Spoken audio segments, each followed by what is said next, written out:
Welcome back, guys. Today we are working in our Text for Close Reading booklet, Government at Work. We're going to be looking at the structure of our story today. So we just went through our lesson about story structure. We learned that stories have a beginning, middle, and an end, and we've talked about that a lot, beginning, middle, and end. And a lot of times, stories also have a problem that presents itself, and usually that problem is figured out during our story, and in the end there's some sort of solution. So we're going to see if our story has a problem that we're reading, and also we'll be talking about characters and setting. So those are the 5 elements that we need to remember. We're going to remember characters, setting, beginning, middle, and end, and if there's a problem.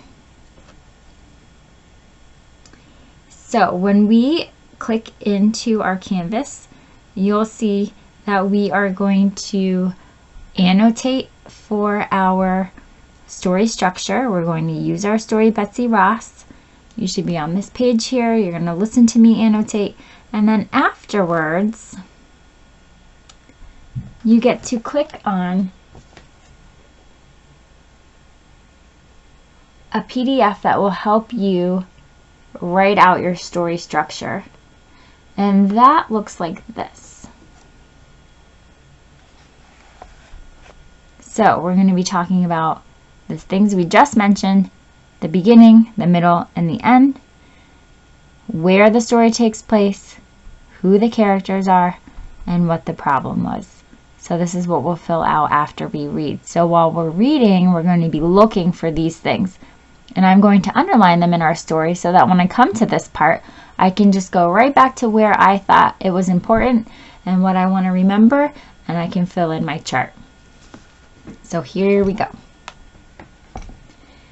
I'm in my booklet, and I can always use my table of contents to help me decide what page I need to go to.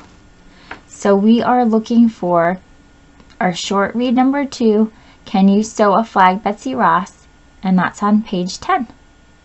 So I'm just going to go down to the corners of my pages and find page 10 and open right to it. Can you sew a flag, Betsy Ross? Now when we annotate, remember we write in our booklet, so we need something to write with. Today I just chose to write with a pencil. It was right next to me, and I have it right here, so we're going to use that. Let's get started. Something unforgettable happened in the shop today. Mrs. Betsy Ross took a break from sewing to have tea and a biscuit. I sat on the floor nearby hoping for a crumb. Then the door flew open. In walked General George Washington, the great leader of our army. "What can I do for you, sir?" Betsy Ross asked him. So we've met our characters. I'm going to circle them. Mrs. Betsy Ross and General George Washington. And right now, I don't think I have a major event that's happened in the beginning of our story. We're just learning about our characters. We do know the setting of our story. We know that it is in a shop, in her shop. So let's see. And I see the picture here. So we're going to just keep reading and see what happens first. Our new country needs a flag, General Washington said. The citizens should have a symbol that stands for our freedom. Can you sew a flag? I saw General Washington hold out a sketch. Mrs. Ross looked at the drawing of the flag he proposed. I see that your stars have 6 points, Mrs. Ross said. I think a 5-pointed star would be better. Okay, so here I now know the problem, and I'm going to label that with a P. General Washington said, "Our new country needs a flag. This is the problem. He's not good enough to sew one. So he's trying to figure out who can do that for us and asks Mrs. Ross if she can. I would say that in the beginning of our story,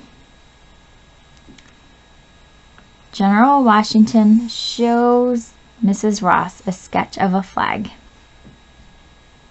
Okay, so this would be something that happens in the beginning.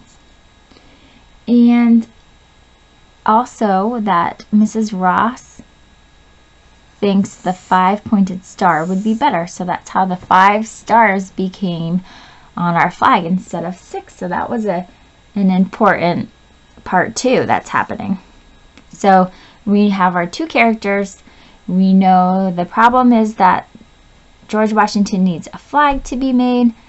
And in the beginning, he holds out a sketch. He suggests a 5-star. And Mrs. Ross says, he suggests a 6-pointed star. And Mrs. Ross thinks a 5-pointed star would be better. This is all happening in the beginning and middle of our story. Mrs. Ross folded a piece of fabric, picked up her scissors, and cut a 5-pointed star in just one snip. General Washington was amazed. So was I, truth be told. The general agreed to the idea and left the shop. I went into the night.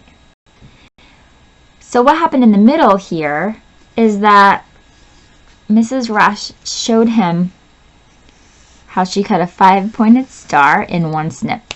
So she could do this so quickly, and he was impressed. So he's saying, yep, go with a 5-pointed star. That sounds great. She could do it so quickly. And hours. Folded and cut long into the night. So let's see what happens at the end. For days, Mrs. Ross cut and stitched 13 5-pointed stars, and 13 stripes represented the 13 colonies. When General Washington returned, Mrs. Ross proudly displayed the flag for him. A new flag for a new country. The United States of America, he proclaimed happily. What a lucky mouse I was to be present on this important day in 1776. So I'm going to underline this part. He proclaimed happily. He was happy that she made the flag, and he liked it very much. And it represented our country at the time, which had 13 colonies, and it was our new United States of America. So when we work on our beginning, middle, and end paper, you can just write these things into a summary. So we know the setting was in her shop. We underline that on the first page. So this is my setting, was the shop.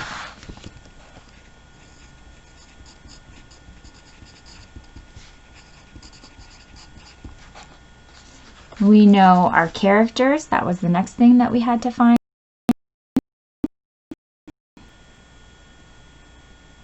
We know our characters are General Washington,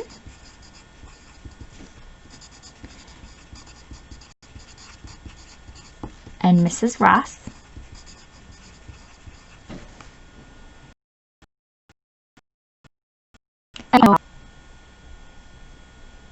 Our problem is they need a flag.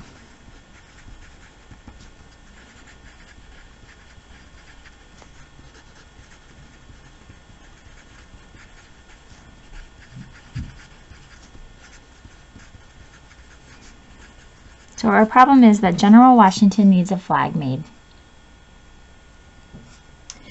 And we talked about the events that happened in the beginning, middle, and end. Here's the beginning.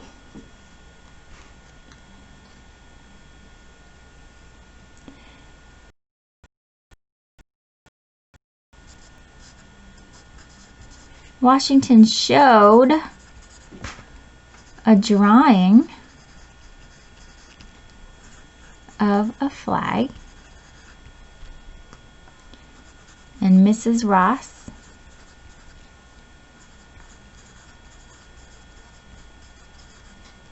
suggested a 5-point star.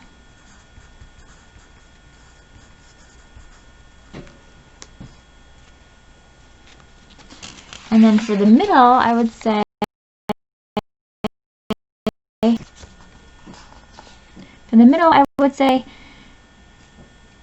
Mrs. Ross showed she could sew the 5-point star so quickly.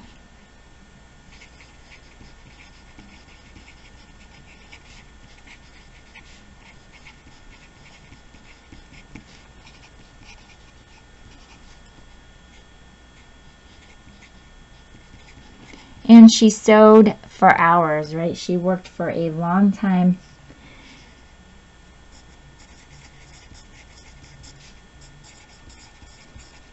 She worked for days on the flag.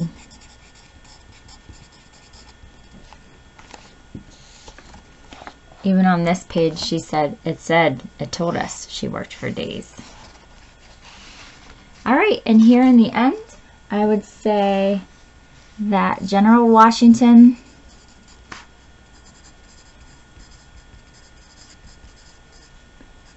was happy.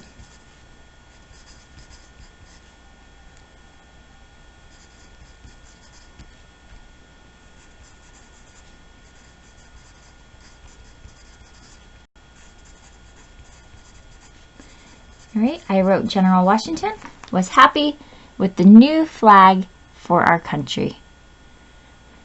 Now you can use my notes that I wrote in the margins of my booklet to help you fill out your graphic organizer. You don't have to use my same sentences. You can go ahead and write what you think is important for beginning, middle, and end in your own words, but I gave you a general idea of what is happening for each section of our graphic organizer. So go ahead and get started on your work.